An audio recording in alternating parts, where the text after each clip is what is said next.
সামনে যে বড় সড়ো কোনো বন্যা হয় কিনা আল্লাহ ভালো জানে। বলা হচ্ছে যে একটা জলোচ্ছ্বাসের ঝুঁকির মধ্যে আছে বিশ্বের বহু কান্ট্রি। জলোচ্ছ্বাস, বড় একটা জলোচ্ছ্বাসের হুমকির মধ্যে আছে। 20 ফুট থেকে 25 ফুট পানি উঠে যাবে, উঠে উপকূলবর্তী অঞ্চলগুলো ডুবিয়ে দিবে। এটা এখন গবেষকরাই বলছেন, বিজ্ঞানীরা। আর আমরা তো আগেই বলেছি, যখন একটা জনপদের মধ্যে শিরকের পাপ বেশি হয়, কোন পাপ?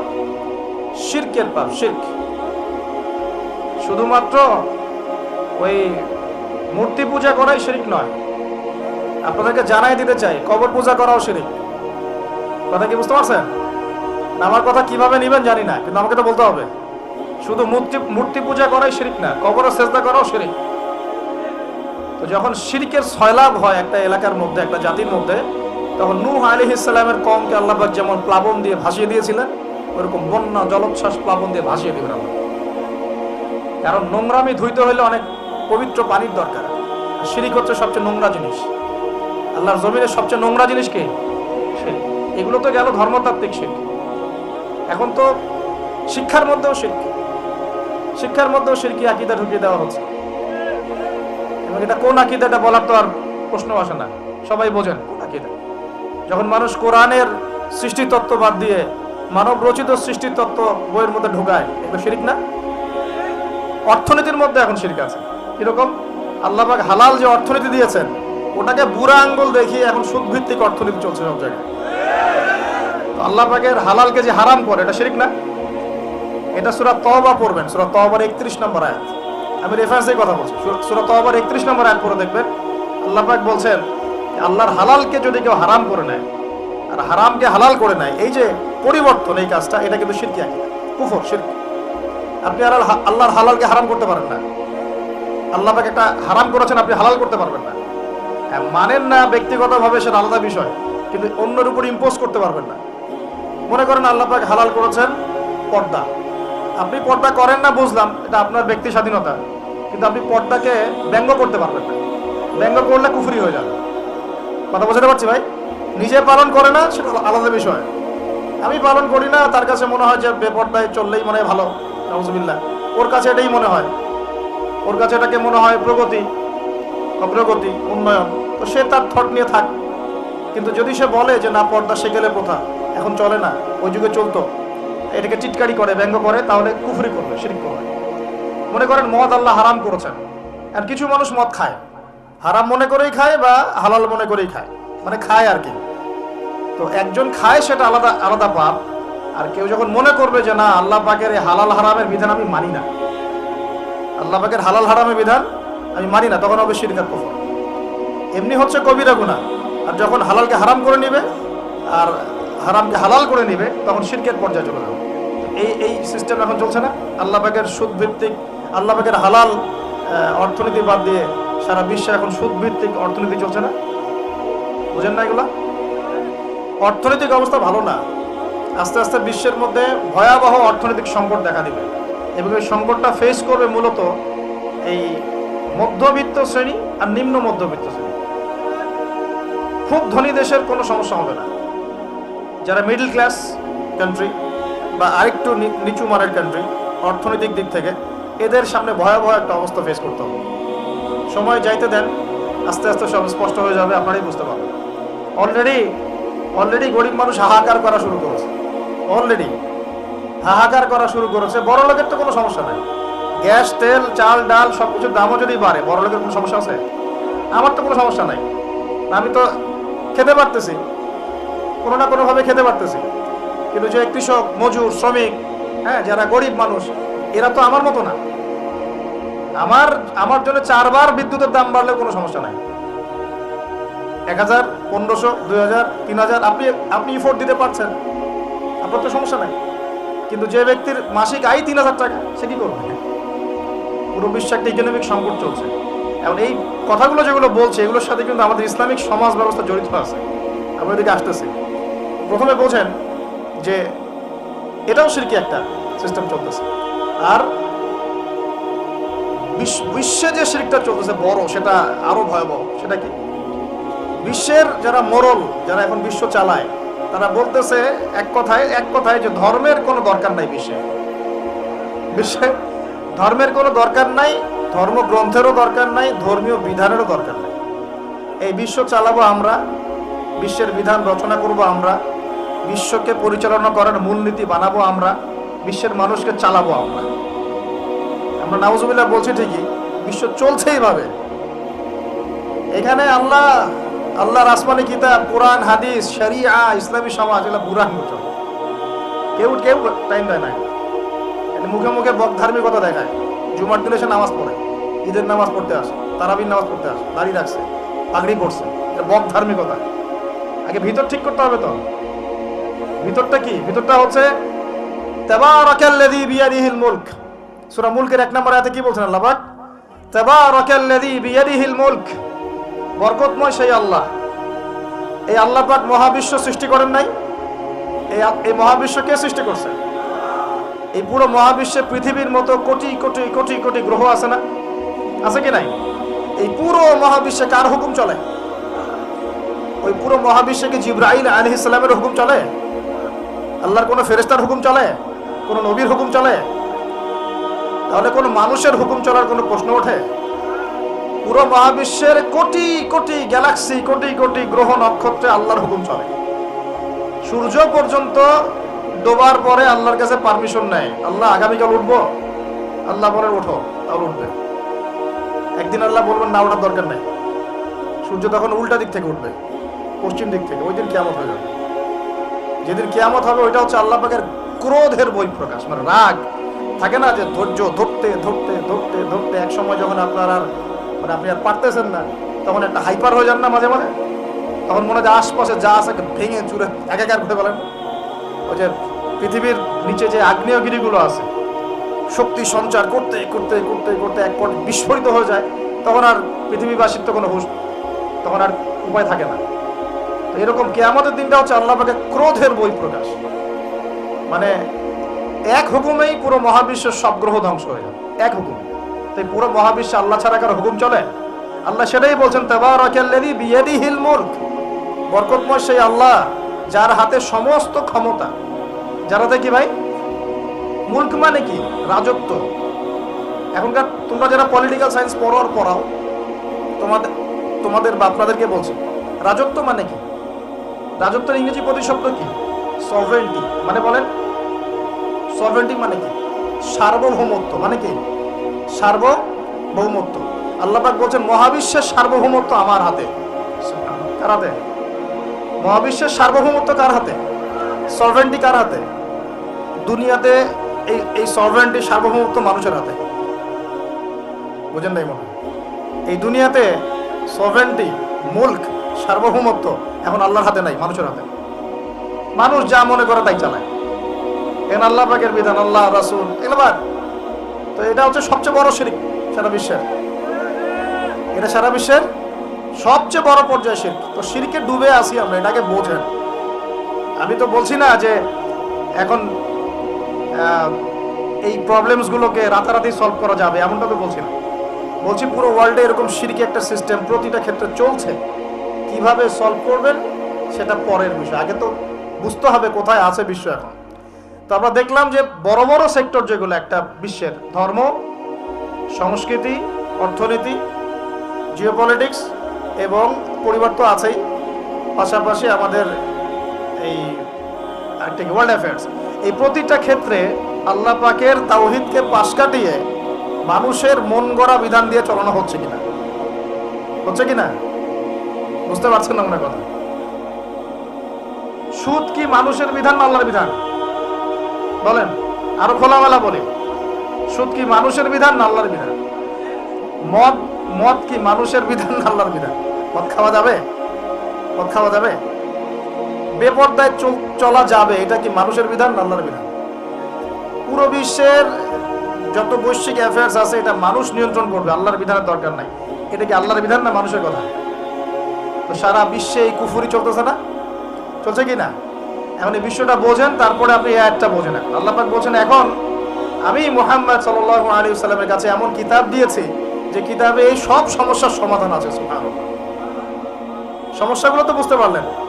আল্লাহ পাক বলছেন, হে মুহাম্মদ বলেন সাল্লাল্লাহু আলাইহি ওয়াসাল্লাম, আমি তোমার কাছে এমন একটা কিতাব দিয়েছি যে কিতাবের মধ্যে প্রতিটা বিষয়কে আমি ব্যাখ্যা করেছি, সমাধান দিয়েছি। এটা হেদায়েত, এটা রহমত, এটা বুশরা, সুসংবাদ কাদের জন্য? যারা আমার সামনে আত্মসমর্পণ করবে। যারা করবে না ওদের জন্য সুসংবাদ নাই। আর এই কিতাবের ব্যাখ্যা আছে। এই কিতাব একাই আপনাকে পথ দেখাবে না, হাদিসের প্রয়োজন আছে। এটা আমরা পেলাম সূরা নজম আয়াত নাম্বার 3-4 এবং সূরা হাশর আয়াত নাম্বার 7। যে রাসূল সাল্লাল্লাহু আলাইহি ওয়াসাল্লাম নিজের মন গড়া কোনো কথা বলতেন না, তিনি সেটাই বলতেন যে আল্লাহ ওহী করতেন। আর আল্লাহর রাসূলের আদেশগুলো আমরা পাচ্ছি হাদিসে, নিষেধগুলো পাচ্ছি হাদিসে। সো কোরআন এবং হাদিস এই দুটোকে মিলে আল্লাহ পাকের এখন ওহী নাজিল হচ্ছে। কোথায় নাজিল হচ্ছে? আইয়ামে জাহিলিয়াতে। কোথায় ভাই? এই কিতাব কোথায় নাজিল হয়েছে? বাংলাদেশে, পাকিস্তানে, সিরিয়ায়? কোন যুগে নাজিল হয়েছে? ওই ব্যাবিলনের যুগে, নাকি চাইনিজ সভ্যতার যুগে, নাকি রাশিয়ার বলশেভিক ওই বিপ্লব ওইসব যুগে? কোন যুগে নাজিল হয়েছে? আবু জেহেলের যুগে। কোন যুগে ভাই? আবু জেহেলের নাম শুনেছেন তো? আবু জেহেলের যুগটাকে আমরা বলি আইয়ামে জাহিলিয়াতের যুগ। আবু জেহেল ছিল ওই যুগের নেতা। দারুন নাদওয়া ছিল তার পার্লামেন্ট। তার পার্লামেন্টের নাম কি? দারুন নাদওয়া। সেখানে আবু জেহেল, আবু লাহাব, উতবা, সাইবা, রাবিয়া এরা সব বসে বসে বুদ্ধি পাকাই করে কি করতে হবে কি করতে হবে না। বাই দ্য ওয়ে, এই আবু জেহেল, আবু লাহাবরা কিন্তু আল্লাহকে বিশ্বাস করত। আল্লাহ বলে যখন আছে এবং আল্লাহর কাছে যে ফিরে যেতে হবে এটাও তারা বিশ্বাস করত কিছু কিছু ক্ষেত্রে। কিন্তু আল্লাহ পাকের কোনো বিধান তারা মানত না। আল্লাহ পাকে পাওয়ার জন্য মাধ্যম পূজা করত। তারা কিন্তু 360টা মূর্তির পূজা এই কারণে করতো না, যে তারা আল্লাহকে বিশ্বাস করে না এমন নয় বিষয়টা। তারা আল্লাহকে বিশ্বাস করত, আল্লাহকে পাওয়ার মাধ্যম হিসেবে তারা এগুলোর পূজা করত। সূরা জুমার পরে, সূরা জুমারের 1, 2, 3 আয়াত পরে দেখেন আবু জেহেলদের কথা আল্লাহ বলেছেন। তারা বলতো মা না'বুদুহুম, আমরা এই লাত উজ্জা মানাতের উপাসনা এই কারণে করি, শুধু এই কারণে করি, লিয়ুকাররিবুনা ইলাল্লাহি যুলফা, যে এই লাত উজ্জা মানাত, হবল, এই যে মূর্তিগুলো, এগুলো আমাদেরকে আল্লাহ পর্যন্ত পৌঁছে দিবে, এই কারণে করতো। ওরা কিন্তু আল্লাহকে অস্বীকার করতো না। এমনকি বদর যুদ্ধে যাওয়ার সময়ও আবু জেহেল কিন্তু কাবা ঘরে দোয়া করে গেছে। তারা কিন্তু হজ ওমরাও করতো, বিকৃত হজ ওমরা করতো। তো এটা মনে করবেন না যে আবু জেহেলরা আল্লাহকে বিশ্বাস করতো না। এবার আবু জেহেলকে চিনতে পারছেন? আবু জেহেল কেমন ব্যক্তি? যে আল্লাহকে বিশ্বাস করে ঠিকই, কিন্তু আল্লাহ পাকের কোনো বিধান মানতে চায় না। তো এখন এই 90 আবু জেহেলরা আমাদের সমাজে আছে কি নাই বলে? আমি কি মিলাইতে পারতেছি? আমি আমার চেষ্টা করছি আপনাদেরকে সহজ করে বোঝানোর জন্য, কিন্তু পারছি কিনা জানি না। অনেক সময় হয় কি যে নিজেরা অনেক কিছু বুঝি কিন্তু বোঝাতে পারি না। বোঝাতে পারাটাও একটা আল্লাহ পাকের রহমত। মানে কাউকে বোঝাতে পারানোটা কিন্তু আল্লাহ পাকের রহমত। অনেক সময় দেখবেন আপনি বুঝতে পারছেন অনেক কিছু, কিন্তু মানুষকে বোঝাতে পারছেন না। তা আমি চেষ্টা করছি বোঝানোর জন্য, আমি কতটুকু পারছি আমি জানি না। এই যে আবু জেহেলকে চিনতে পারলেন? আবু জেহেল এমন একজন বুদ্ধিজীবী মানুষ, খুব বুদ্ধি তার, কারণ তার নাম হচ্ছে আবুল হাকাম। কি নাম? আবুল হাকাম। আবু জেহেলের নাম আবু জেহেল না, আবু জেহেলের নাম আবুল হাকাম। ওই সমাজের মানুষ তাকে বলতো জ্ঞানের পিতা, জ্ঞানের পিতা, ফিলোসফার, সে দার্শনিক, সে বুদ্ধিজীবী। বুঝতে পারছেন না কথা? আইয়ামে জাহিলিয়াতের মানুষ তাকে সম্মান দিয়ে কথা বলতো, তাকে বলতো তুমি জ্ঞানের পিতা। তা আমাদের ইসলাম তাকে আবু জেহেল কেন বলছে তাহলে? কারণ সে আল্লাহ পাককে চিনত, আল্লাহ পাককে চেনার পরেও আল্লাহ পাকের বিধানকে সরাসরি বিরোধিতা করেছে। কোনো অজ্ঞ মানুষ ছাড়া এই কাজকে করতে পারে? এখন বলেন এরকম মানুষ সমাজে আছে কি নাই? এই 90 আবু জেহেলরা আছে না নাই? আছে রে ভাই, আছে, আছে না? এরকম মানুষও পৃথিবীতে সমাজে আছে। তো এখন বলেন আবু জেহেলদের যুগে আল্লাহ পাক কুরআন হাদিস নাজিল করলেন কেন? কি প্রয়োজন ছিল? উত্তর, আবু জেহেলদের যুগের মধ্যে বর্তমান সময়ের মতো শিরক ছিল। কি ছিল ভাই? আবু জেহেলদের যুগে বর্তমান সময়ের মতো সুদ ছিল, সুদ। আবু জেহেলদের যুগে বর্তমান সময়ের মতো মাদক ছিল। আবু জেহেলদের যুগে বর্তমান সময়ের মতো মেয়েদের প্রতি এই বর্বর আচরণ ছিল, মানে নারীর অবমাননা ছিল। বরং আমি খোলামেলাই বলি, আবু জেহেলের যুগ থেকে এই যুগে নারীর অবমাননা আরো বেশি। আবু জেহেলের যুগে এত ধর্ষণ হয় নাই। আবু জেহেলের যুগে মেয়েরা এরকম ছেলেদের পোশাক পরে ঘুরে নাই। আবু জেহেলের যুগে ঘরে ঘরে পরকিয়া ছিল না। আবু জেহেলের যুগে যে ফ্ল্যাটে ফ্ল্যাটে জেনা আর ক্যাসিনো আর বার আর মেয়েদের ড্যান্স, পর্নোগ্রাফি, এগুলো ছিল না। এগুলো কোনোটাই আবু জেহেলের যুগে ছিল না। ওই যুগটাকে তো খুব আমরা গালিগালাজ করতে পছন্দ করি, হ্যাঁ একদম জাহিলি যুগ, আইয়ামে জাহিলিয়াত, তাই না? মেয়েদেরকে একদম জীবন্ত কবর দেওয়া হতো, এই কথা বলি না? তো এখন আবার কোথায় মেয়েকে সম্মান দেওয়া হচ্ছে? সেদিন বললাম না, এখন তো মেয়েকে হলে ডেকে নিয়ে পায়জামা খুলে ফেলে দেওয়া হচ্ছে না? কোন কোন ক্ষেত্রে কলেজ ছাত্রীদেরকে মনোরঞ্জনের পাত্র বানানো হয়েছে। দেখলেন না কয়দিন আগে কি ঘটনা ঘটলো ঢাকায়? তো এখন আবার মেয়েদের কোথায় সম্মান দেওয়া হচ্ছে? আবু জেহেলের যুগে তারপরেও একটা শালীন পোশাক তো ছিল। আবু জেহেলের যুগে আপনি বিকিনি সংস্কৃতি পাবেন না। আবু জেহেলের যুগে বিকিনি সংস্কৃতি ছিল না, এখন বিকিনি সংস্কৃতি আছে না? এই যে আপনারা তো লন্ডন লন্ডন করেন খুব, ওখানে কি দেখে আসেন? কি দেখে আসেন? ওখান থেকে দেখে এসে এখানে কোটি কোটি টাকার বাড়ি বানাচ্ছেন, 1 কোটি 2 কোটি 3 কোটি, 1 বছর পর ভেঙে আবার নতুন করে করেন, তাই না? এমনও তো কিছু মানুষ আছে আপনাদের সমাজে, আমি জানি। শোনেন, তাব্বাত ইয়াদা আবি লাহাবি ওয়া তাব, সূরাটা পড়েছেন? আবু লাহাবের 2 হাত ধ্বংস হোক। আবু লাহাবের পাপ ছিল অন্য, সে নবী সাল্লাল্লাহু আলাইহি ওয়াসাল্লামের সাথে কটূক্তি করত, বিরোধিতা করত। কিন্তু আবু লাহাব সম্পর্কে আল্লাহ পাক কি বলছেন? মা আগনা আনহু মালুহু ওয়া মা কাসাব। আবু লাহাবের মাল সম্পদ এবং যা সে অর্জন করেছে এই দুনিয়াতে, এগুলো তাকে জাহান্নামের আগুন থেকে বাঁচাতে পারবে। এই বিশাল প্রপার্টি আপনাকে জাহান্নামের আগুন থেকে বাঁচাতে পারবে না যদি এই প্রপার্টির হক আদায় না করেন। এই রিজিকের হক যদি ঠিকঠাক আদায় না করেন, যাকাত না দেন, দরিদ্রের হক না দেন, মিসকিনের হক না দেন, আত্মীয়র হক না দেন, প্রতিবেশীর হক না দেন, ইসলামের আল্লাহ ফি সাবিলিল্লাহ দান সদকা না করেন, এই বিশাল প্রপার্টি আপনাকে কিয়ামতের মাঠে বাঁচাতে পারবে। মা আগনা আনহু মালুহু ওয়া মা কাসাব সায়াসলা নারান যাতা লাহাবিন ওয়া ইমরাআতুহু হাম্মালাতাল হাতাব ফি জিদিহা হাবলুম মিন মাসাদ। সূরাগুলো পড়বেন। কোরআন তো শুধুমাত্র তাবিজ করার জন্য কোরআন নাজিল করা হয়নি। তাবিজ করার জন্য কোরআন নাজিল করা হয়েছে নাকি?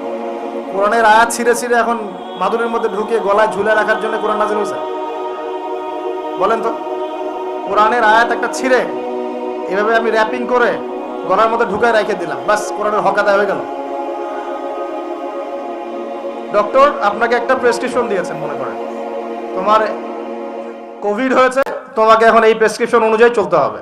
আর প্রেসক্রিপশনটা আমি যদি এখন এমন করে ভাঁজ করি, ভাঁজ করে সুন্দর করে মাদুরির মধ্যে ঢুকায়, ওষুধ খাওয়ার দরকার নাই, ভাঁজ করে ঢুকায় ব্যাস রেখে দিলাম, রোগ ভালো হবে না? রোগ ভালো হবে? আমরা কোরআন কিনে এই কাজ করি, আমরা কোরআন কিনে কেউ কেউ এই কাজ করি, সবাই না, কেউ কেউ। কোরআন শেফা মানে কি? কোরআন আপনার রুহের শেফা এবং দেহের শেফা। কখন? কোরআন যখন কোরআন বুঝে আমল করবেন তখন। কোরআন পড়ে বুঝে যখন আমল করবেন তখন কোরআন শেফা এবং রহমত বুশরা। আল্লাহ পাক আমাদেরকে বোঝার তৌফিক দান করলেন। তবে হ্যাঁ, কোরআনের আয়াত থেকে ঝাড়ফুঁক করা যায়, ঝাড়ফুঁক করা যেতে পারে, পানি পড়া খাওয়া যেতে পারে এবং এই পানি দিয়ে গোসলও করা যেতে পারে ইত্যাদি। কিন্তু আপনি তো ছিঁড়ে ছিঁড়ে ছিঁড়ে ছিঁড়ে খালি গলায়, পায়ে, হাতে ঝুলে রাখতে পারেন না। আল্লাহ পাক আমাদেরকে বোঝার তৌফিক দান। প্রিয় ভাইয়েরা, এখন এতটুকু তো বুঝতে পারলাম যে কোরআন কোন সময় নাজিল হয়েছে। তাহলে ভাই কার যুগে? আবু জেহেলের যুগে। আবু জেহেলের যুগে কি কি ছিল? এখনকার মতো শিরক ছিল, এখনকার মতো সুদ ছিল, এখনকার মতো মাদক ছিল, এখনকার মতো মেয়েদের অবমাননা ছিল, আরো একটা ছিল এখনকার মতো যে গোত্রীয় হানাহানি। দেখেন না এখন হানাহানি, মারামারি, রাহাজানি বিশ্বে বিশ্বে, দেশে দেশে, দলে দলে, এই পলিটিক্যাল দল ওই পলিটিক্যাল দলে, আবার এই ধর্মীয় দল এই ধর্মীয় দলে, এই যে হানাহানি, গোত্রীয় হানাহানি, এই হানাহানি ছিল আইয়ামে জাহিলিয়াতের একটা বড় নিদর্শন। তো এরকম একটা সমাজে আল্লাহ পাক কোরআন এবং হাদিস নাজিল করলেন কেন? ইসলামী সমাজ গঠন করার জন্য, যেটা আপনি টপিক দিয়েছেন। এখন ইসলাম কি আর সমাজ কি? ইসলাম হচ্ছে এক কথায় আল্লাহর সামনে আত্মসমর্পণ করা। আল্লাহর সামনে আত্মসমর্পণ মানে কি? আল্লাহ কি আমার সামনে দাঁড়িয়ে আছেন? আল্লাহ পাক কি আমার সামনে দাঁড়িয়ে আছেন? আমি কি পায়ে সেজদা করব? আল্লাহর সামনে আত্মসমর্পণ মানে কি? আল্লাহ পাককে চোখে দেখা যায়? আল্লাহ রাব্বুল আলামিনকে দুনিয়ার কোনো চোখ দেখতে পারবে না, সুবহানাল্লাহ। হ্যাঁ, জান্নাতে যারা যাবে তারা আল্লাহকে দেখতে পারবে ইনশাআল্লাহ। আর ইনশাআল্লাহ আমরা আশা করি আমরা সেই কাতারভুক্ত হব ইনশাআল্লাহ। একদিন না একদিন আমরা আল্লাহকে দেখবো ইনশাআল্লাহ। নবীজিকে আয়েশা রাদিয়াল্লাহু আনহা বলছিলেন, আল্লাহ পাককে কিভাবে দেখবে মানুষ ইয়া রাসূলুল্লাহ সাল্লাল্লাহু আলাইহি ওয়াসাল্লাম? তিনি বলছেন যে তোমরা পূর্ণিমার চাঁদ দেখতে তোমাদের কোনো অসুবিধা হয়? তখন সাহাবীরা বলছেন না, পূর্ণিমার চাঁদ তো আমরা জাজল্যমান দেখতে পারি, ঠিক এভাবেই তোমরা আল্লাহকে দেখবে ইনশাআল্লাহ। এটা হবে জান্নাতের সবচেয়ে বড় নিয়ামত। জান্নাতের সবচেয়ে বড় নিয়ামত হচ্ছে আল্লাহর দর্শন, দিদার। তো এই দুনিয়ার চোখ আল্লাহকে দেখবে না, তাহলে আল্লাহ পাক কিভাবে আমাদের সাথে যোগাযোগ করবেন? আল্লাহ পাক এই দুনিয়ার মধ্যে কিছু মানুষকে বাছাই করবেন নবুয়ত দেওয়ার জন্য। কি দেওয়ার জন্য? নবুয়ত। যে মানুষদের সাথে আল্লাহ পাক যোগাযোগ করবেন আল্লাহর ওহির মধ্য দিয়ে। কিসের মাধ্যমে? ওহিটা কি সরাসরি নেমে আসবে না কেউ নিয়ে আসবে? এখন কেউ নিয়ে আসবে, কে নিয়ে আসবে? তার নাম হচ্ছে জিবরাইল আলাইহিস সালাম। কি নাম? আল্লাহ রব্বুল আলামিন জিবরাইল আলাইহিস সালামের মাধ্যমে কোরআন সুন্নাহর এই ওহী সর্বশেষ নবী মুহাম্মদ সাল্লাল্লাহু আলাইহি ওয়াসাল্লামের কলবে ওহী করেছেন। খুশি হন নাই? কোন যুগে ওহী করেছেন? আবু জেহেলের যুগে। কোন যুগে? যে যুগটার সাথে আমাদের যুগের মিল আছে। আচ্ছা, এখন আল্লাহ পাক বলেছেন এর সামনে তোমরা মাথা নত করো। মাথা নত মানে কি? জাস্ট মাথাটা নত করে দেওয়া? মাথা নত মানে নিজের ইচ্ছাকে সঁপে দাও, নিজের ইচ্ছাকে সঁপে দাও। মন চাচ্ছে আমি নামাজ পড়বো না, আল্লাহ বলছেন পড়তে হবে, এর নাম সঁপে দেওয়া। মন চাচ্ছে আমি একটু মদ খাই, আল্লাহ বলেছেন খাওয়া যাবে না, হারাম, এর নাম সঁপে দেওয়া। মন চাচ্ছে একটা মেয়ের সাথে একটু কিপ করি, ডেটিং করি, একটা মেয়েকে নিয়ে ফুর্তি করি, আল্লাহ বলছেন জেনা করা যাবে না, এর নাম সঁপে দেওয়া। মন চাচ্ছে ভরপেট খাই রমজান মাসে, আল্লাহ বলছেন না, রমজান মাসে খাওয়া যাবে না, রোজা রেখে, এর নাম সঁপে দেওয়া। মন চাচ্ছে সম্পদের পাহাড় গর্ব, কাউকে কিছু দিব না, আল্লাহ বলছেন না, নেশাব হয়ে গেলে যাকাত দেওয়া লাগবে, এটা হলো সঁপে দেওয়া।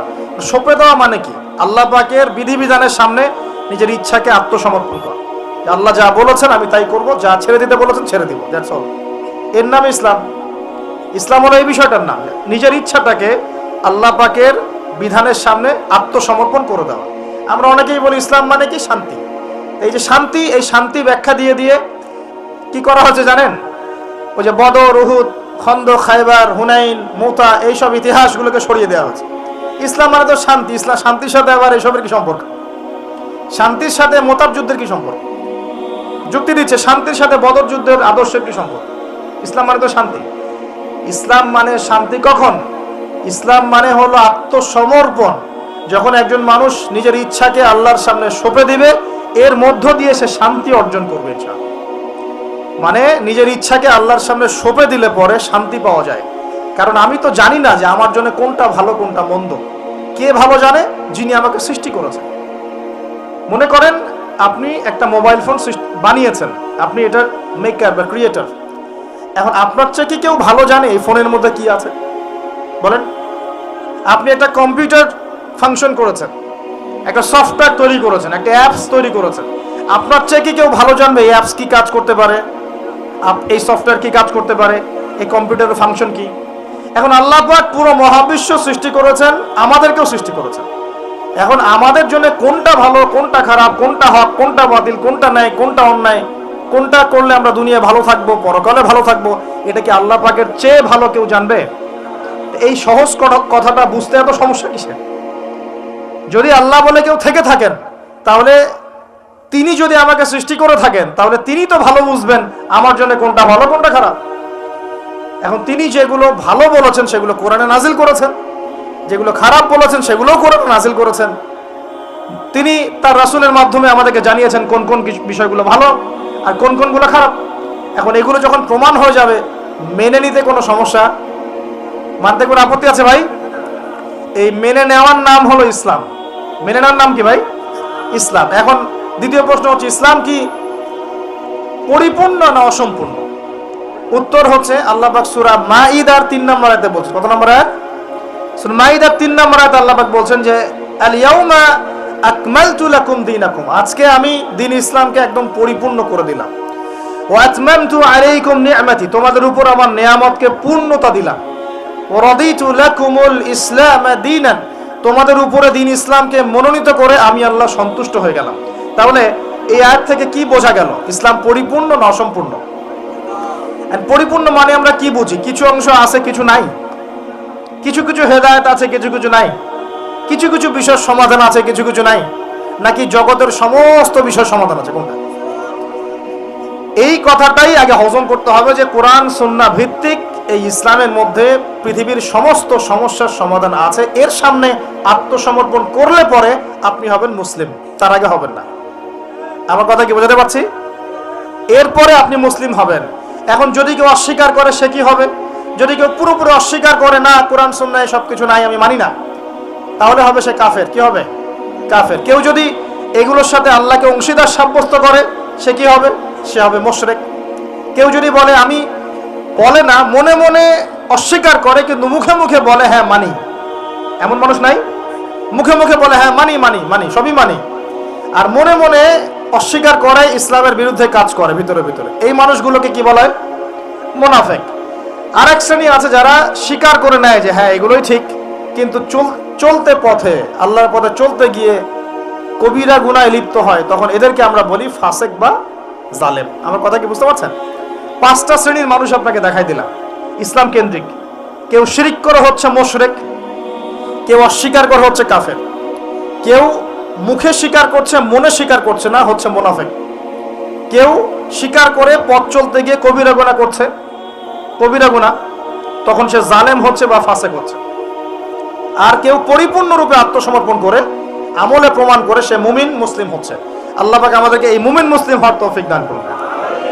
এখন এই হলো ইসলাম। ইসলামী সমাজ কি? ইসলামী, ডিস্টার্ব করেন না প্লিজ, ইসলামিক সমাজ কি জিনিস? ইসলাম কি শুধু ব্যক্তি জীবনে পালন করারই ধর্ম বা জীবন? আচ্ছা, ধর্ম না জীবন ব্যবস্থা, এটাও তো জানতে হবে নাকি? ধর্ম আর জীবন ব্যবস্থার মধ্যে পার্থক্য কি? আল্লাহ পাক ইসলামকে কি বলেছেন? দিন আল ইসলাম। দিন কি বলেছেন? দিন। দিন শব্দটা কি? আল্লাহ পাক বলছেন ইন্না দীনা ইনদাল্লাহিল ইসলাম। সূরা আলে ইমরান আয়াত নাম্বার 19। সূরা আলে ইমরান আয়াত নাম্বার 19 আল্লাহ পাক বলছেন ইন্না দীনা ইনদাল্লাহিল ইসলাম। আল্লাহর কাছে ইসলাম কি? একমাত্র দিন। আরবি শব্দটা বলেন দিন। কবরে প্রশ্ন কি করা হবে? মা দিনুকা, মা দিনুকা। প্রথমে মান রব্বুক, তারপরে মা দিনুকা। তাহলে ধর্ম বা ইসলাম এটাকে কি শব্দে ব্যবহার করা হচ্ছে কোরআনে? দিন। এই দিন শব্দের মানে কি আমি আপনাকে শর্ট করে বুঝাই দিচ্ছি। কোরআনে দিন শব্দ আসছে 2 রকম। কয় রকম? 2 রকম। একই বানান, একদম একই বানানেই 2 রকম দিন শব্দ আছে। একটা হচ্ছে মালিকি ইয়াউমিদ্দিন, পড়ে না সূরা ফাতিহায়, মালিকি ইয়াউমিদ্দিন। এই যে এখানে দিন, এই দিন শব্দের যে বানান আর ইন্না দীনা ইনদাল্লাহিল ইসলাম, এই দিনের যে বানান একদমই সেম। আবার আমপারা অন্য সূরা আছে ওয়া মা আদরাকা মা ইয়াউমুদ্দিন সুম্মা মা আদরাকা মা ইয়াউমুদ্দিন। এই যে দিন শব্দ, এগুলোর বানান কিন্তু সেম। পার্থক্য কোথায়? এই দিনের 2টো অর্থ হয়। কয়টা অর্থ হয়?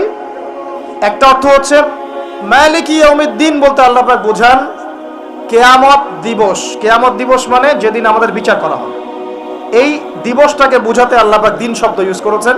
আবার এই রিলিজিয়ন ইসলামকে বোঝাতেও দিন শব্দ ইউজ করেছেন। এখানে দিন শব্দ হলো জীবন ব্যবস্থা। জীবন কি ভাই? ব্যবস্থা।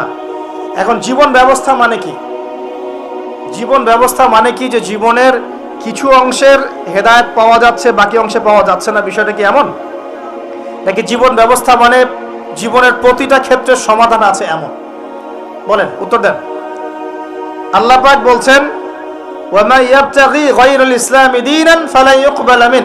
কেউ যদি ইসলাম ছাড়া অন্য কোনো জীবন ব্যবস্থা তালাশ করে তার কাছ থেকে কিছুই কবুল করা হবে না। আল্লাহ আবার বলছেন যে আল ইয়াউমা আকমালতু লাকুম দীনাকুম, এই দিনটাকে আমি কামিল করেছি, পরিপূর্ণ করেছি। আল্লাহ পাক নিজেই বলছেন এই দিন আমার কাছে গ্রহণযোগ্য।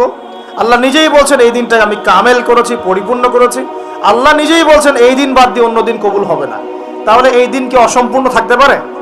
নিঃসন্দেহে এটা পরিপূর্ণ। পরিপূর্ণ মানে কি? ওই যে প্রথমে একটা আয়াত তেলাওয়াত করেছিলাম সূরা নাহল আয়াত নাম্বার 89। আল্লাহ বলেছেন তিবিয়ানান লিকুল্লি শাই। কোরআন সুন্নাহয় আমি সব ব্যাখ্যা করেছি। আরো একটা দলিল দিয়ে দেই, সূরা কাহফ আয়াত নাম্বার 54। কত নম্বর আয়াত ভাই? এগুলো বাসায় গিয়ে চেক করে দেখেন, বাসায় গিয়ে একটু পড়াশোনা করেন, না হলে শুধু শুনবেন এক কান দিয়ে বেরো দেওয়ার কান দিয়ে। আর রেফারেন্স চেক করে যদি দেখেন সব ঠিক আছে, তখন মেনে নেওয়ার চেষ্টা করেন। আমি আগে বলছি না যে মানার দরকার আছে, আমি এখন বলছি মানার দরকার নাই। বাসায় গিয়ে আগে চেক করবেন, যদি দেখেন হ্যাঁ সব কথা ঠিক আছে, তারপরে মানার চেষ্টা করেন। আল্লাহ পাক তৌফিক দান করুন। এখন আসেন, আল্লাহ সূরা কাহফের 54 নম্বর আয়াতে বলছেন যে ওয়ালাকাদ সাররাফনা ফি হাযাল কুরআন লিন-নাসি মিন কুল্লি মাসাল। আমি এই কোরআনে মানব জাতির জন্য প্রতিটা বিষয়কে ব্যাখ্যা করেছি। এবার আরো স্পষ্ট হয়ে গেল, ইসলাম, কোরআন এবং সুন্নায় এমন কোনো বিষয় নাই যা নাই। এই হলো পরিপূর্ণ জীবন ব্যবস্থা। জীবন ব্যবস্থার কয়টা দিক থাকে? সহজ করে বলছি, 6টা দিক। কয়টা দিক? জীবন ব্যবস্থা মানে আপনার ধর্মীয় জীবন আছে। ধর্মীয় জীবন কি একটু বোঝেন এখানে? ধর্মীয় জীবন মানে এখানে আপনি নামাজ, রোজা, হজ, যাকাত, তাসবিহ, তাহলিল, জিকির, আজগার এই কাজগুলো করেন। এগুলো আপনার ধর্মীয় কাজ, ঠিক আছে? আচ্ছা, একটা জীবন হলো আপনার পারিবারিক জীবন। পারিবারিক জীবনে আপনার বিয়ে, শাদী, সন্তান প্রতিপালন, স্ত্রীদের হক আদায়, মা বাবা, ভাই বোন ইত্যাদি, এই যে পুরো একটা পরিবার বন, এই যে সিলাতুর রাহিম, আত্মীয়তার রক্তের সম্পর্ক, এটা আপনি রক্ষা করেন। এটা হলো আপনার পারিবারিক লাইফ। 2 নাম্বার। 3 নাম্বার হচ্ছে আপনার একটা সাংস্কৃতিক জীবন আছে, মানে আপনি কি সংস্কৃতি ফলো করবেন, কোন কালচার ফলো করবেন, এটা একটা জীবন আছে। 4 নাম্বার হচ্ছে আপনার ইকোনমিক লাইফ, আপনার অর্থনৈতিক জীবন। এখানে আপনি ব্যবসা বাণিজ্য, চাকরি বাকরি, মুআমালাত, এই বিষয়গুলো করবেন। 5 নাম্বার আপনার পলিটিক্যাল লাইফ, যেখানে আপনি আল্লাহ পাকের খলিফার দায়িত্ব পালন করবেন। আর 6 নাম্বার হচ্ছে গ্লোবাল অ্যাফেয়ার্স, মানে আপনি পুরো ওয়ার্ল্ডকে ডিল করবেন কিভাবে, যদি আপনি রাষ্ট্রের প্রধান হন বা আপনার রাষ্ট্রের দায়িত্ব থাকে। তো এই 6টা বিষয়কে নিয়ে মোটামুটি ভাবে আমাদের এই জীবন। এর বাইরে কি জীবনে কোনো ক্ষেত্র আছে নাকি? বুঝেন নাই মনে হয়? ধর্ম আমাদের জীবন না, অর্থনীতি আমাদের জীবন না, পরিবার আমাদের জীবন না, আমাদের সংস্কৃতি, আমাদের রাজনীতি, সমাজ এবং বিশ্ব, এর বাইরে কিছু আছে নাকি? এই হলো দুনিয়া। এর বাইরে পরকাল আছে। এর বাইরে কি? পরকাল। ওই পরকালে তো মুক্তির জন্যই কোরআন, সুন্নাহ এবং ইসলাম, নাকি? এটা তো আমাদের গন্তব্য। দুনিয়ার প্রতিটা সমাধানও ইসলামে পাচ্ছি। এখন তাহলে বুঝতে পারলাম ইসলামী সমাজ মানে কি। ইসলামী সমাজ মানে যে সমাজে শুধুমাত্র কোরআন এবং সুন্নাহ চলে, অন্য কিছু চলে না। কথা কি ক্লিয়ার হচ্ছে না? বুঝাতে পারছি না?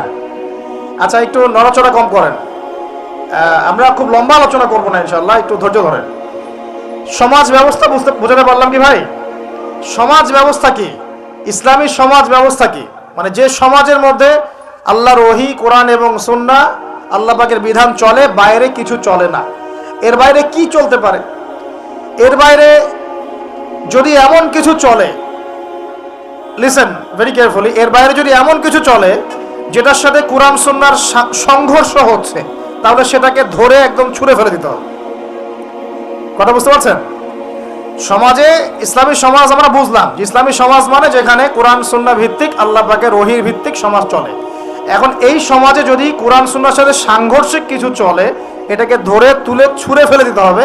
এর নাম ইসলাম। এর সাথে আমরা আপোষ করতে পারবো না। আর যদি দেখা যায় সমাজে কিছু জিনিস চলছে যেগুলোর সাথে ইসলামের সাংঘর্ষিকতা নাই, গান বাজনা সাংঘর্ষিকতা নাই, হ্যাঁ, গান বাজনার সাথে সাংঘর্ষিকতা নাই, বুঝাচ্ছি আমি মূলনীতি বলে সহজ করছি, উদাহরণ তো দিব ইনশাআল্লাহ। সমাজে এমন কিছু চলছে যেগুলোর সাথে ইসলামের সাংঘর্ষিকতা নাই, সেগুলো আমরা গ্রহণ করতে পারবো, কোনো সমস্যা নাই। পারবো কি না? মনে করেন একটা সমাজের মানুষ, ট্রেডিশন আছে, এরা মেহমানদেরকে খুব আপ্যায়ন করায়, এমন আছে না অনেক সমাজ? আছে কি নাই? এই কাজটা কি কোরআন সুন্নাহর সাথে সাংঘর্ষিক? তাহলে আমরা সমাজের অংশটা রাখবো। কেন রাখবো না? রাখবো না।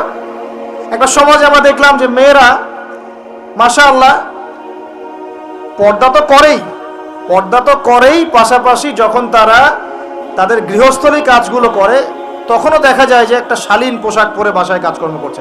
এটা ওদের কালচার। আমরা এই কালচারটা রাখতে পারবো না। একটা সমাজে দেখা যাচ্ছে যে এতিমদের ব্যাপারে সমাজের লোকজন খুব সফট। এটা কি কোরআন সুন্নাহর সাথে সাংঘর্ষিক? না। আমরা কি রাখতে পারবো না? একটা সমাজে দেখা যাচ্ছে যে মানুষ এই বৃক্ষরোপণ করতে খুব পছন্দ করে, এমনও কিছু সমাজ আছে, গাছ লাগাইতে, সবুজ শ্যামল প্রকৃতি খুব ভালো লাগে, আছে না এমন সমাজ? এই জিনিসটা কোরআন সুন্নাহর সাথে সাংঘর্ষিক? তো রাখতে পারবো না আমরা। এরকম এক্সাম্পল দিয়ে শেষ করা যাবে না। এরকম অগণিত কাজ আছে যেগুলো কোরআন সুন্নাহর সাথে সাংঘর্ষিক নয়, কিন্তু সমাজে চলছে। এগুলোকে ইসলামিক সমাজের আওতাভুক্ত করা যাবে ইনশাআল্লাহ, কোনো সমস্যা নেই। কিন্তু যদি সমাজে এমন কিছু চলে যেগুলো কোরআন সুন্নাহর সাথে সরাসরি সাংঘর্ষিক, যেমন এই যে কারো বিয়ে হলে ধুমধারাক্কা গান হয় কি না? হয় না? এখন এই সংস্কৃতিটার সাথে কোরআন সুন্নাহর আপত্তি আছে। এখন আমরা এটাকে সামাজিকীকরণ করতে পারবো না, ইসলামী সামাজিকীকরণ করতে পারবো না, বরং এটাকে ঐক্যবদ্ধভাবে প্রতিরোধ করতে হবে। সমাজে মনে করেন কোনো সমাজে জুয়া চলে না? তো এই জুয়ার সাথে কি কোরআন সুন্নাহর অনুমতি দেওয়া আছে না সাংঘর্ষিকতা আছে, কন্ট্রাডিকশন আছে না?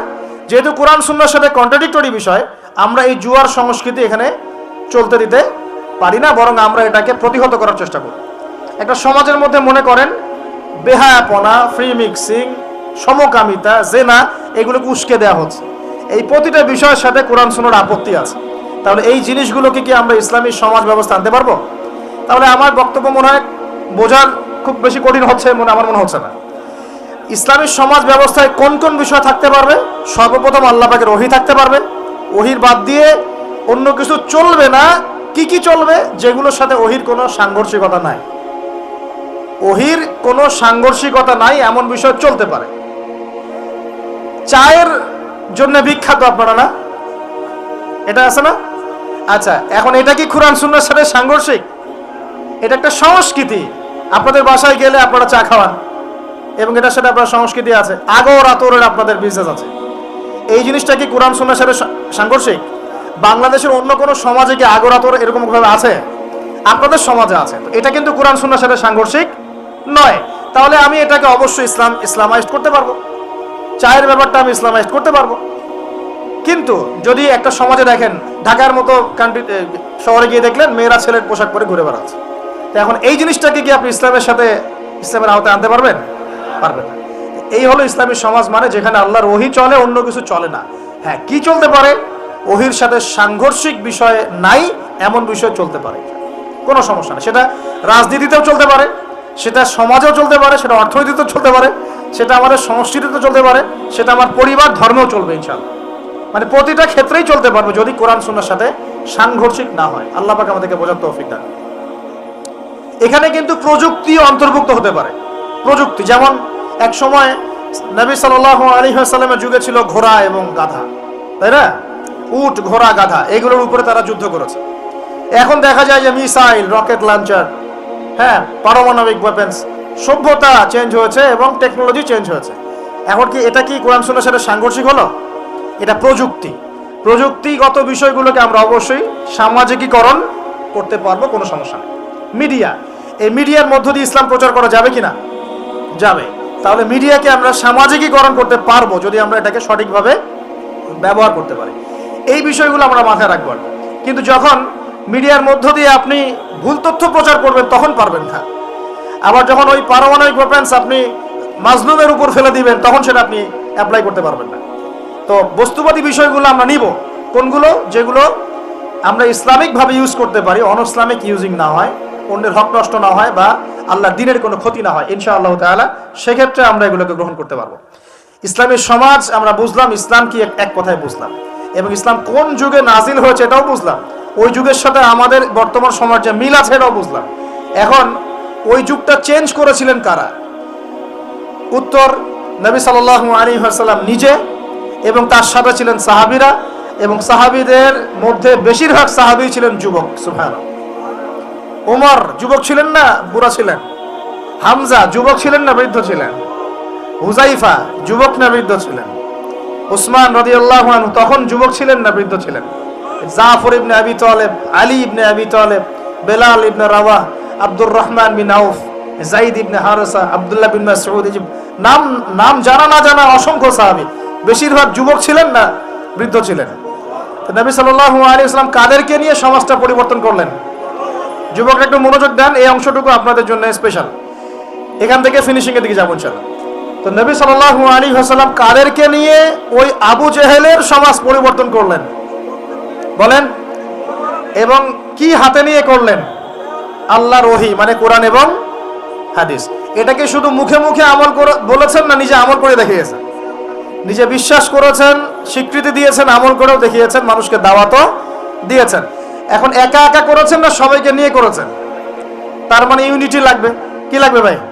একা একা পারা যাবে না। এই যে আমি একা একা লেকচার দিয়ে যাচ্ছি, আসলে আমি দিন কায়েম করতে পারবো না। এখানে আমি আপনাকে দিনের কিছু নসিহত করতে পারবো, কিছু দাওয়াত দিতে পারবো, কিন্তু আমি কিন্তু এখানে দিন কায়েম করতে পারবো না।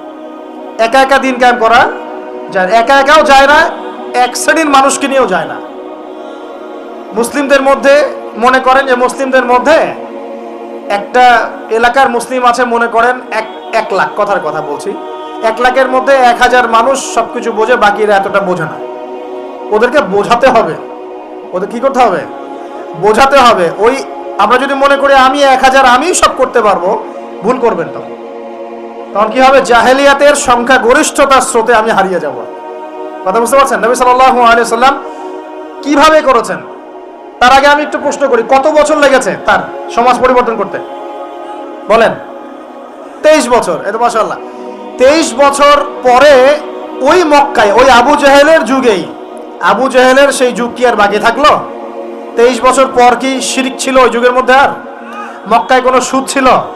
মক্কায় কোনো মাদক, কোনো জেনা, ব্যভিচার, মেয়েদের শ্লীলতাহানি, ধর্ষণ, জেনা, হ্যাঁ, গুম খুন, তারপরে আপনার এই যে গোচ্চ হানাহানি, মারামারি, কোনোটা কি আর বাকি ছিল?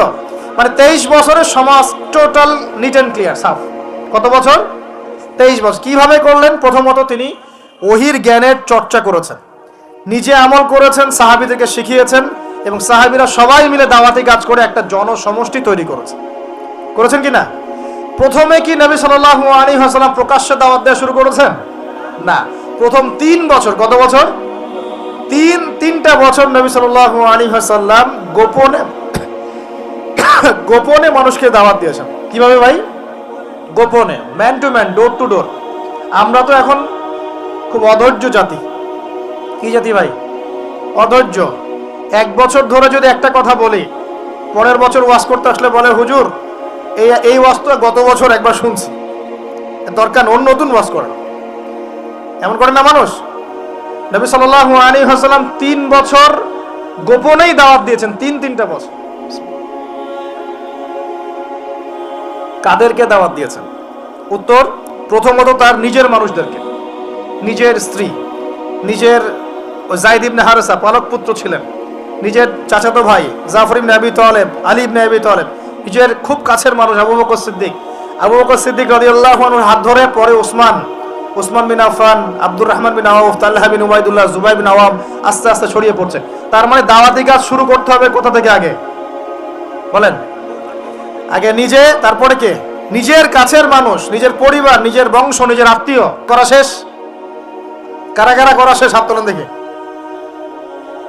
আগে শুরু করেন। আগে তো নিজেকে দিয়ে শুরু করতে হবে নাকি ভাই? নিজের পরিবারের সবাই নামাজি, নামাজের দাওয়াত দিচ্ছি কিনা? নামাজের দাওয়াতটুকু দিচ্ছি? নিজের পরিবারে কি পর্দা কায়েম করতে পারছি? নিজের পরিবারে কি তালিম চালু হচ্ছে? নিজের সন্তানরা কি কোরআন পড়ছে? নিজের পরিবারে কি সবাই রমজান মাসে রোজা রাখছে, হালাল খাচ্ছে? আগে নিজের পরিবার দিকে ফোকাস করেন, আল্লাহ পাক তৌফিক দান করেন। এরপর আল্লাহ ওহী নাযিল করলেন, ওয়ানদির আশিরাতাকাল আকরাবিন। এবার তুমি কাকে সতর্ক করবে? তোমার কাছের আত্মীয় স্বজন, গোত্রের লোককে। তখন তিনি ওই যে পাহাড়ের উপর উঠে ডাকলেন, ইয়া মা আশারাল কুরাইশ, ইয়া মা আশারাল কুরাইশ, তোমরা সবাই আসো। এই বনু আদি, বনু তাইম, হ্যাঁ, বনু মখজুম, তারপরে যে বনু হাশিম, সব গোত্র জড়ো হলো। জড়ো করে তিনি সব গোত্রকে বলছেন যে আমি মুহাম্মদ সাল্লাল্লাহু আলাইহি ওয়াসাল্লাম যদি আপনাদেরকে বলি এই পাহাড়ের পিছনে একটা সেনাবাহিনী অপেক্ষা করছে, আপনাদেরকে আক্রমণ করবে, আপনারা কি আমার কথা বিশ্বাস করবেন? তখন সবাই এক বাক্যে বলল, কেন বিশ্বাস করব না? তোমাকে কখনো আমরা মিথ্যাবাদী পাই নাই, তুমি আস-সাদিকুল আমিন, সত্যবাদী আমিন। তখন নবীজি বললেন যে কুলু লা ইলাহা ইল্লাল্লাহ তুফলিহুন, তোমরা সবাই বলো লা ইলাহা ইল্লাল্লাহ, আল্লাহ ছাড়া কোনো মাবুদ নাই, আল্লাহর বিধান ছাড়া কোনো বিধান নাই, আল্লাহর দাসত্ব ছাড়া কোনো দাসত্ব নাই, তোমরা সফল হয়ে যাবে ইনশাআল্লাহ। তখন ওই যে আবু লাহাব হাততালি দেওয়া শুরু করলো, আর আবু লাহাব ঢিল নিয়ে মারা শুরু করলো। সবাই হাততালি দিচ্ছে, টিটকারি করছে, মস্করা করছে। হ্যাঁ, আলিহাদা জামাআতানা, বলছে এই জন্য আমাদেরকে এখানে একত্রিত করেছো, এই বকবকানি শোনার জন্য, এই বাজে কথা বলার জন্য আমাদেরকে এখানে ডেকেছো। তখন থেকে শুরু হলো প্রকাশ্য বিরোধিতা। এবার শুরু হলো ইটপাটকেল, শারীরিক নির্যাতন, মানসিক নির্যাতন, বয়কট, এইটা সেইটা সব। তো এখন বলেন, যে মানুষটা আগে সাদিকুল আমিন ছিল, সত্যবাদী এবং বিশ্বস্ত, এবার সবাইকে ডেকে দাওয়াত দেওয়ার পরপরই তিনি হয়ে গেলেন কাযযাব, মিথ্যাবাদী, সাহের, জাদুকর, ফারিকুল জামাত বিভক্তকারী, মাজনুন, পাগল, এই কথাগুলো মানুষটাকে বলা শুরু করল। তার মানে নবী সাল্লাল্লাহু আলাইহি ওয়াসাল্লামের পদ্ধতিতে আমাকে সমাজে দিন ইসলাম প্রতিষ্ঠা করতে হবে। তার মানে প্রথমে আগে নিজে, তারপর পরিবার, এরপর কাছের মানুষদের মধ্যে ইসলামের প্রচার প্রসার করার চেষ্টা করতে হবে। এবার প্রকাশ্যে দাওয়াতি কাজ করা শুরু হলো। দাওয়াতি কাজ যত প্রকাশ্য হচ্ছে, নির্যাতন নিপীড়ন ততই বাড়ছে। এটাই সুন্নত। যখন নবীর পদ্ধতিতে কেউ দাওয়াতি কাজ করবে, তার উপর নির্যাতন নিপীড়ন আসবেই। যদি নির্যাতন নিপীড়ন না আসে, বুঝতে হবে সেটা নবীর পদ্ধতিতে দাওয়াত হচ্ছে না। 100% লিখে রাখে, 100% নবীর পদ্ধতিতে দাওয়াতি কাজ হচ্ছে না। এটা হচ্ছে গোলালু মার্কা দাওয়াতি কাজ। অনেকে হিকমতের দোহাই দিয়ে ওইসব গোলালু মার্কা দাওয়াতি কাজ করে। সারা বিশ্বে বড় বড় ইস্যু চলছে, উম্মার মধ্যে বিশাল বিশাল সমস্যা। দেখবেন যে আলোচনার টপিক হচ্ছে যে হায়েজ নেফাস, আলোচনার টপিক হচ্ছে যে ইস্তেঞ্জা, আলোচনার টপিক ঢিলা কুলুক, আলোচনার টপিক ফরজ গোসল, আলোচনার টপিক ওযু ইস্তেঞ্জা। মানে এগুলো শিখতে কতদিন আর লাগবে? এগুলো শিখতে এখনো শেখা হয়নি এগুলা। আর সারা বিশ্বের অবস্থা, দেশের অবস্থা, অর্থনীতির অবস্থা, সমাজের অবস্থা, কিয়ামতের আলামতে স্পষ্ট হয়ে যাচ্ছে, উম্মার অবস্থা, এগুলো বড় বড় ইস্যুগুলো সব পরে, আগে এগুলো নিয়ে আলোচনা হচ্ছে। তো এগুলো কি আসলে নবীর পদ্ধতিতে দাওয়াতি কাজ হচ্ছে? আল্লাহ পাক আমাদেরকে বোঝার তৌফিক দান করুন। তো প্রিয় ভাইরা, যখন নবী সাল্লাল্লাহু আলাইহি ওয়াসাল্লামের পদ্ধতিতে দাওয়াতি কাজ হবে, তখন কিন্তু নবীর মতো মানে শারীরিক, মানসিক, আর্থিক নির্যাতন কিন্তু আসবেই। এটা মেনে নিতে হবে। সর্বপ্রথম নিজের পরিবার থেকে আসবে। কোথেকে আসবে ভাই? সর্বপ্রথম আসবে নিজের পরিবার থেকে। মনে রাখবেন, পরিবার থেকেই সর্বপ্রথম বাধা আপনাকে পেতে হবে, যদি আপনি দিনের পথে চলতে চান। কারণ এখনকার সমাজের বেশিরভাগ পরিবার ইসলামিক পরিবার নয়। কোনো কোনো সময় পারিবারিক সাপোর্টের অভাবে দিনদার অনেক মানুষও দেখা যায় ট্র্যাক থেকে বিচ্যুত হয়ে যায়। এমন হয় না? পারিবারিক সাপোর্ট একটা বড় জিনিস। আমাদের নবী সাল্লাল্লাহু আলাইহি ওয়াসাল্লামকে চতুর্দিক থেকে মানুষ আক্রমণ করলেও পরিবারে তার স্ত্রী খাদিজা রাদিয়াল্লাহু আনহা তাকে বুকে আগলে রেখেছিলেন। এটা অনেক বড় একটা মানে প্রশান্তির জায়গা। সমাজের মানুষ আপনার এগেনস্টে কাজ করছে, কিন্তু পরিবারে গিয়ে আপনার স্ত্রী আপনার কাছে, আপনার অনুগত, সে আপনাকে বুস্ট আপ করছে, আপনাকে উৎসাহ দিচ্ছে, আত্মবিশ্বাস দিচ্ছে, আপনি কিন্তু আবার পথ চলতে পারবেন ইনশাআল্লাহ। এই জন্য আমি বারবার বলি যে বিয়ে যদি করতেই হয়, তাহলে দিনদার একজন নেককার মেয়েকে বিয়ে করেন, খাদিজা রাদিয়াল্লাহু আনহার মতো একটা মেয়েকে বিয়ে করেন। আর যদি ওই যে দিনদার ক্যাটরিনা খুঁজতে যান, তাহলে সারা জীবন ওই পস্তাইতে হবে আর কি। আল্লাহ বোঝার তৌফিক দান করুন। দিনদারিতা দেখে বিয়ে শাদী করেন। চাচা আবু তালেব, তিনি কিন্তু মুসলিম নন, অমুসলিম হয়েও তাকে পারিবারিকভাবে সাপোর্ট দিচ্ছেন। পারিবারিকভাবে সাপোর্টটা অনেক ইম্পর্টেন্ট। আর যখন পরিবার থেকে সাপোর্ট থাকে না, তখন মানুষ কিন্তু ট্র্যাক থেকে সরে যায়। যাই হোক, গভীরে যাই না। নবী সাল্লাল্লাহু আলাইহি ওয়াসাল্লাম যখন দাওয়াতি মিশন শুরু করলেন, ইসলামী সমাজ প্রতিষ্ঠার চেষ্টা করতে লাগলেন, তখন এই পারিবারিক বাধা, আত্মীয়দের মধ্য থেকে বাধা, সামাজিক বাধা আসতে লাগলো। এক পর্যায়ে হিজরত করতে হয়েছে আবিসিনিয়ায়, তারপর তায়েফ, তারপরে গিয়ে মদিনায়। এখন মদিনায় আলহামদুলিল্লাহ আল্লাহ রাব্বুল আলামিন দিনটাকে প্রতিষ্ঠা করলেন এবং সেখানে নবীকে শক্তিশালী করলেন, সাহাবীরা শক্তিশালী হলেন। আস্তে আস্তে গাজওয়াগুলো হলো, সারিয়াগুলো হলো।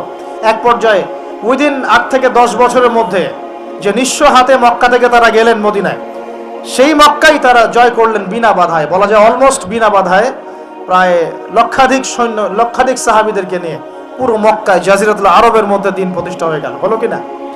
কত বছর সময় লাগছে ভাই বলেন? 23 বছর। আর রাহিকুল মাকতুম বইটা পড়েন, তাহলে আপনি ধাপগুলো বুঝতে পারবেন কিভাবে হয়েছে। আমি পয়েন্ট আউট করছি যে কোন কোন পয়েন্টের দিকে তারা বেশি ফোকাস করেছে, কোন কোন কাজগুলো তারা বেশি করেছেন, এবং যুবকদেরকে দিয়েই কাজগুলো করানো হয়েছে। এবং এই কাজগুলো যদি আজকেও বাংলার যুব সমাজ করতে পারে, ইনশাআল্লাহ 23 বছর লাগবে না আমাদের, ইনশাআল্লাহ 23 বছর লাগবে না ইনশাআল্লাহ। কারণ আল্লাহ পাক তো তার নবীর মাধ্যমে জানিয়েছেন যে আখিরুজ জামানে আস্তে আস্তে কি হতে যাচ্ছে সামনে। আগে তো এটা জানা ছিল না যে তখন কি হবে। এখন তো আমরা জানি যে সামনে কি হতে যাচ্ছে। আমরা তো জানি যে ইসলাম কায়েম হচ্ছে সামনে ইনশাআল্লাহ। এটা লেখা হয়ে গেছে। তো আপনি হতাশ হচ্ছেন কেন? আমরা এখানে যারা বসে আছি, আমরা কেউ যদি বেঁচেও না থাকি, আল্লাহ না করুক, তারপরও দিন কায়েম হবে। বাংলাদেশে এখন যত আলেম ওলামা আছে না, সবাই যদি মারা যায় তাও দিন কায়েম হবে।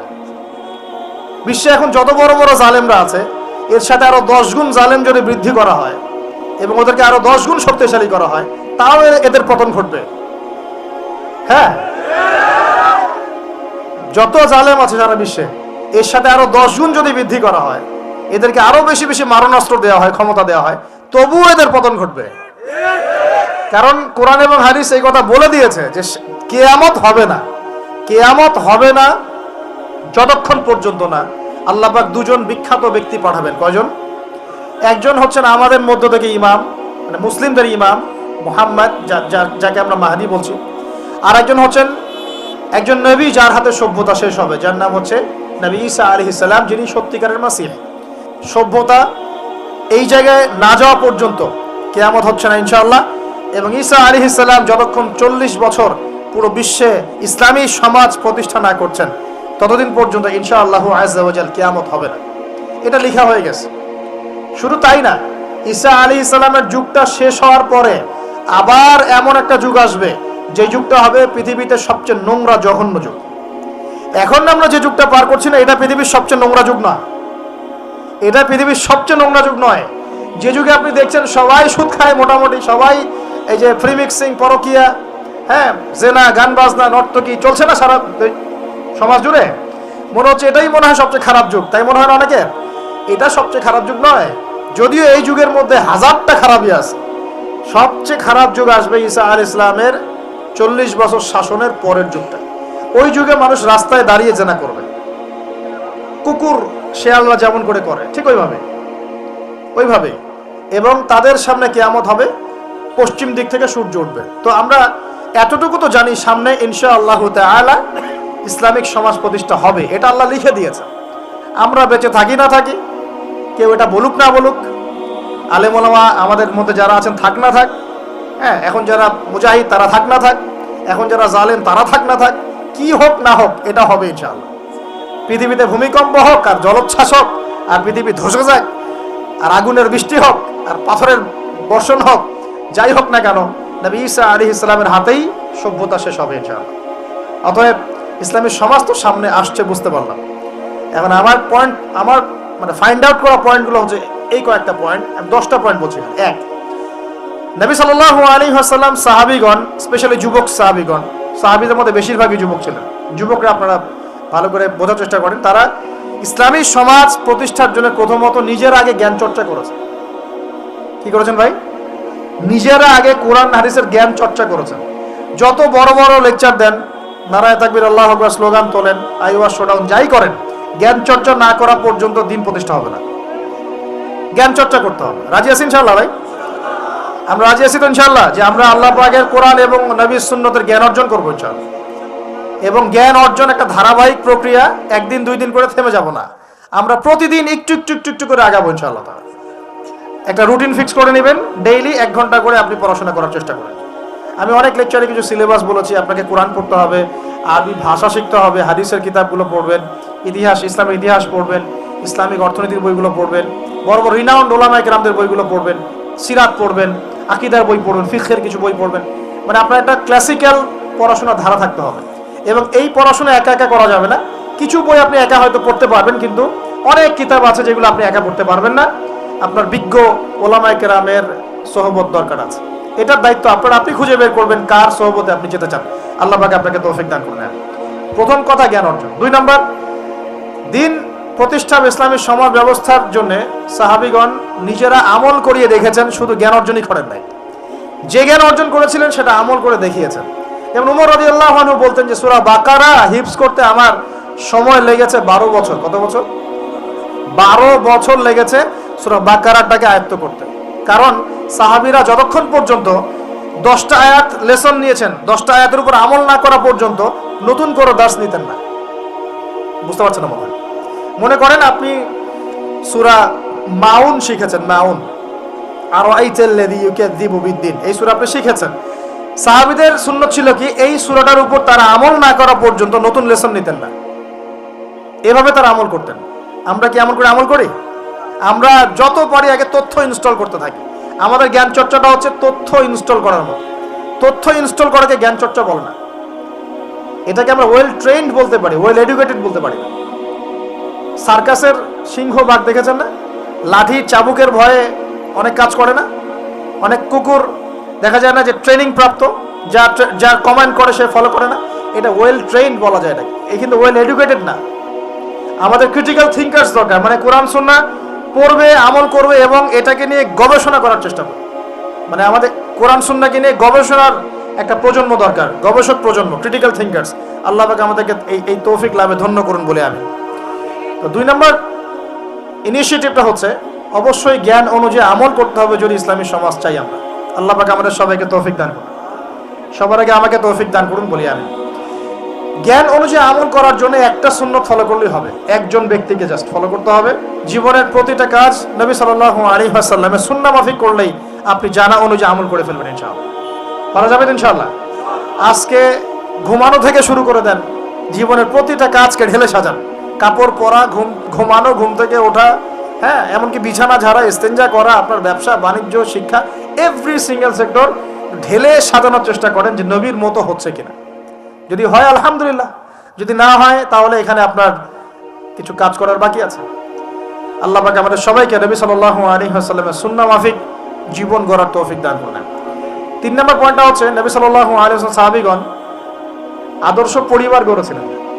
কি করেছেন ভাই? কারণ পরিবার হচ্ছে একটা সমাজের গঠন একক। আপনি সমাজ নিয়ে কথা বলছেন, তাহলে আগে পরিবার ঠিক করতে হবে বা ঠিক করার চেষ্টা করতে হবে। আমি এটা জানি যে একটা পরিবারের সব সদস্য হয়তো নামাজি নাও হতে পারে।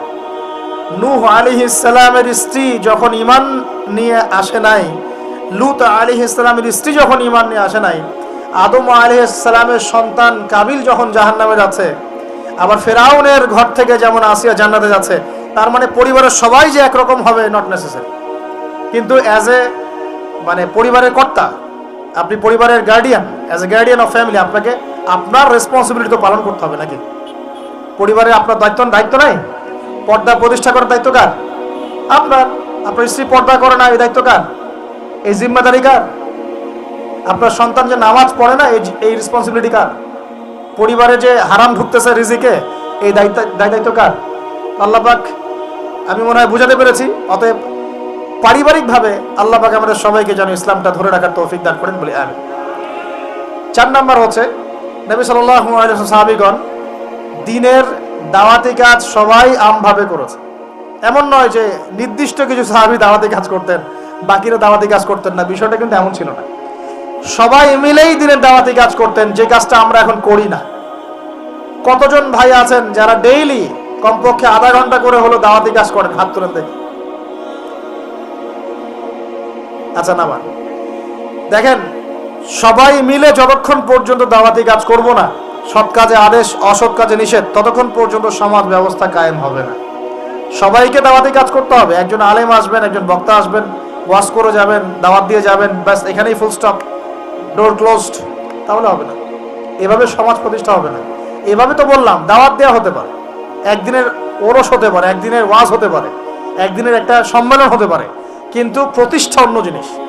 প্রতিষ্ঠা মানে কি? মানে আমি যে আসলাম, বললাম ভাই 5 ওয়াক্ত নামাজ পড়েন, নামাজের দাওয়াত দিয়ে গেলাম। আর প্রতিষ্ঠা মানে কি? যদি এখানকার অথরিটি আমার কাছে থাকতো আর আপনি নামাজ পড়ছেন না, আমি আপনার দোকান সিলগালা করে ফেলতাম। বুঝতে পারেন নাই? আজান আছে, মার্কেটে দোকান খোলা, দোকান সিলগালা হয়ে যাবে, জরিমানা হবে, ভ্রাম্যমাণ কোর্ট, একদম কোর্ট সাথে সাথে বসে আর ফাইন করে দেয়। এটা প্রতিষ্ঠা। নামাজ পড়বো না মানে? মুসলমান নামাজ পড়বো না কেন? তুমি কি অমুসলিম নাকি নামাজ পড়বো না? এর নাম প্রতিষ্ঠা। এটা কি আপনি করতে পারবেন? আপনি এখন দাওয়াত দিতে পারবেন, ভাই নামাজে আসেন, নামাজ পড়লে এত নাকি হয়, না পড়লেই হয়। তো এই দাওয়াত তো চলছে মাশাআল্লাহ। প্রতিষ্ঠা কখন হবে? যখন সবাই মিলে সমাজটা পরিবর্তন করবে, তখন গিয়ে প্রতিষ্ঠা হবে ইনশাআল্লাহ। সমাজে যারা নেতৃত্ব দেয়, এরা কি আসমান থেকে টপকে পড়ে, না সমাজের ভিতর থেকে বের হয়? তো সমাজ যদি পরিবর্তন হয়, নেতৃত্ব এখান থেকেই বের হবে ইনশাআল্লাহ। আর যখন আল্লাহওয়ালা মানুষরা উপরে যাবে, তখন দেখবেন তারা এইসব অথরিটি ইম্পোজ করবে ইনশাআল্লাহ। ওই যে বলেছিলেন, 1 মাস, খালি একটা মাস ওমরের শাসন যদি চলে, দেখবেন সব একদম ঠান্ডা হয়ে গেছে ইনশাআল্লাহ। সব ঠান্ডা, একদম ঠান্ডা।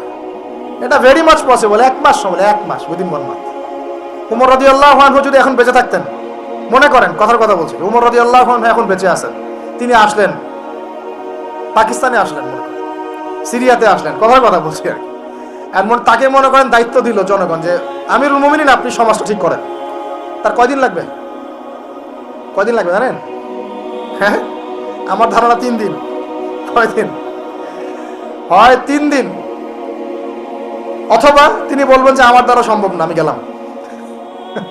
কারণ এখানে একটা কারণ আছে, কারণটা শোনেন। আমি কথাটা কেন বলেছি, আলী রাদিয়াল্লাহু আনহুর যুগে কিছু যুদ্ধ হচ্ছিল না, সিফিনের যুদ্ধ, এই যুদ্ধগুলো, তখন জনগণ খারেজিদের সাথে যুদ্ধ হচ্ছে, জনগণের মধ্যে কয়েকজন এসে বলছে, আলী রাদিয়াল্লাহু আনহু ইয়া আমিরুল মুমিনিন, আমরা উমর রাদিয়াল্লাহু আনহু, আবু বকর সিদ্দিক, ওসমান, তাদের যুগটা পার করে আসলাম, তো ওই যুগে তো এত ফিতনা ছিল না, তা আপনার যুগে এত মারামারি হানাহানি কেন, ঘটনা কি? এই একটু বোঝেন আমার কথাটা, মনোযোগ দেন, খুব ইম্পর্টেন্ট কথা। তো আলী রাদিয়াল্লাহু আনহুকে বলছেন, আপনার যুগে এত হানাহানি মারামারি কাটাকাটি কেন?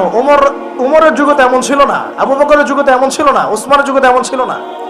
তো আলী ইবনে আবি তালেব বিচক্ষণ মানুষদের মধ্যে অন্যতম একজন বিচক্ষণ মানুষ, তিনি বলছেন, উত্তর দিচ্ছেন, দেখেন কি বিচক্ষণতার উত্তর। তিনি বলছেন, শুনো, আবু বকর ওমরের যুগে আবু বকর ওমর ছিল শাসক আর আমরা ছিলাম জনগণ। আবু বকর ওমরের যুগে আবু বকর ওমর ওসমান ছিল শাসক, আর আমি আলী আর আমার মতো মানুষটা ছিল জনগণ। আর আমার যুগে আমি হচ্ছি শাসক আর তোমরা হচ্ছে আমার জনগণ। কথা বুঝলেন না? মানে কিছু বুঝতে পারেন নাই? মানে আলী রাদিয়াল্লাহু আনহুর যুগে যে জনগণরা আছে তারা আবু বকর ওমর রাদিয়াল্লাহু আনহুর যুগের জনগণের মতো নন। এই কারণে আলী রাদিয়াল্লাহু আনহুর সমস্যা ফেস করতে হচ্ছে। তো এটাই বলছিলাম, যখন জনগণ সবাই বলছে আমি সুদ খাবো, সবাই বলছে যে পর্নোগ্রাফি দেওয়া হোক, মদ চলুক, বেপরদামি চলুক, হ্যাঁ জুয়া চলুক, আর আমি বেচারা একা একা বসে যদি বলি না এগুলো সব হারাম, তা আমাকে তো পিঠা এখান থেকে সরাই দিবে মানুষ, তাই না বিষয়টা? তার মানে সমাজের মানুষকে পরিবর্তন করতে হবে, আল্লাহ পাক এটা বোঝার তৌফিক দেন। মানুষ যখন পরিবর্তন হবে ইনশাআল্লাহ, তখন দেখবেন এখান থেকে যোগ্য নেতৃত্ব উঠে আসবে। এভাবেই সমাজটা প্রতিষ্ঠা হবে ইনশাআল্লাহ আযজা ওয়া জাল্লা। আল্লাহ পাক আমাদেরকে তৌফিক এনায়েত করুন। আর কয়েকটা পয়েন্ট আমি একটু থরলি বলে শেষ করছি। 6 নাম্বার, সাহাবীরা কোনোদিনও হারাম খান নাই। কি খান নাই ভাই? মানে অর্থনৈতিক জীবনে কোনোভাবেই হারামে সম্পৃক্ত হওয়া যাবে না যদি ইসলামী সমাজ চান। ঠিক আছে ভাই? 7 নাম্বার, অন ইসলামিক কোন সংস্কৃতির আশপাশেও যাওয়া যাবে না। ইসলামী সমাজ চান, অন ইসলামিক সংস্কৃতি পরিপূর্ণভাবে বর্জন করতে হবে। আল্লাহ পাক তৌফিক দান করুন। 8 নাম্বার, সমাজের একটা বড় অংশ হচ্ছে মেয়ে মানুষ। সমাজের একটা বড় অংশ কি?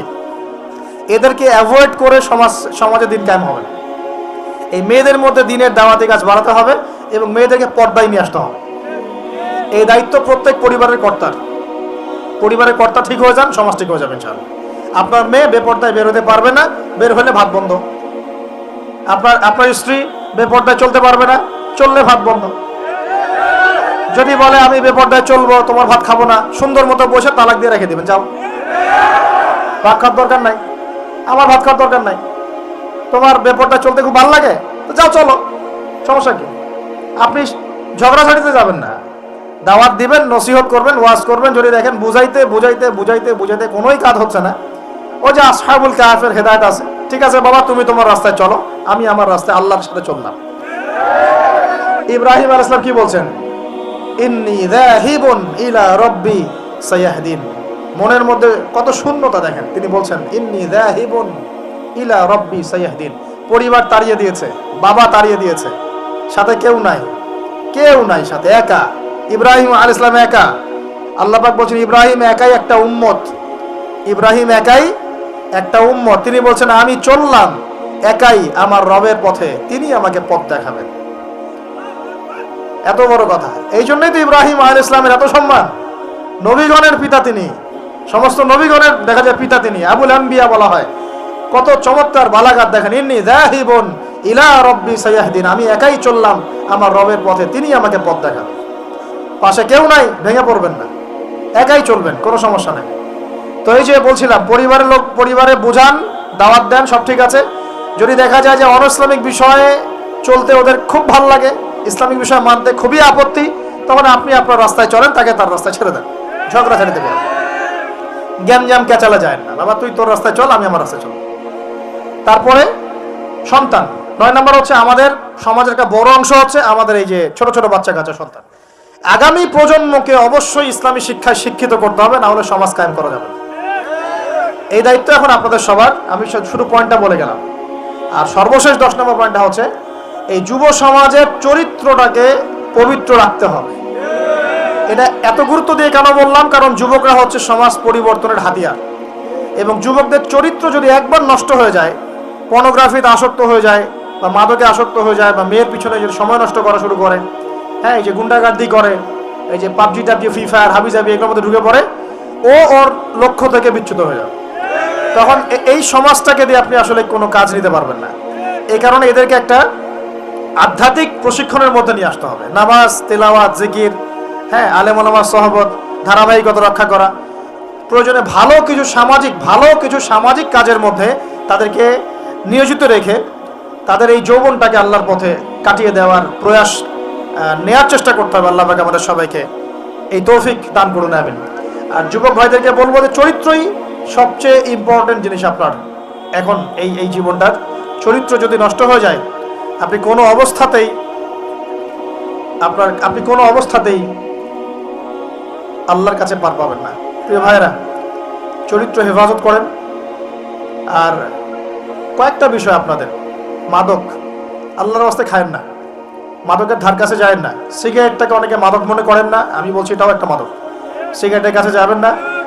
মেয়ে নিয়ে সময় নষ্ট করবেন না। কি কারণে আমি বলছি? এই কারণে যে এই পৃথিবীতে এখন যে পৃথিবীটা এখন চলছে, এই পৃথিবীতে বিশ্বাস বলতে আসলে কিছু নাই। মানে বিশ্বাস খুবই প্রেসিয়াস, এটাকে সস্তা করে দিয়েন না। মানে যখনই আপনি কাউকে অন্ধভাবে বিশ্বাস করা শুরু করবেন, তখন আপনি কষ্ট পাবেন।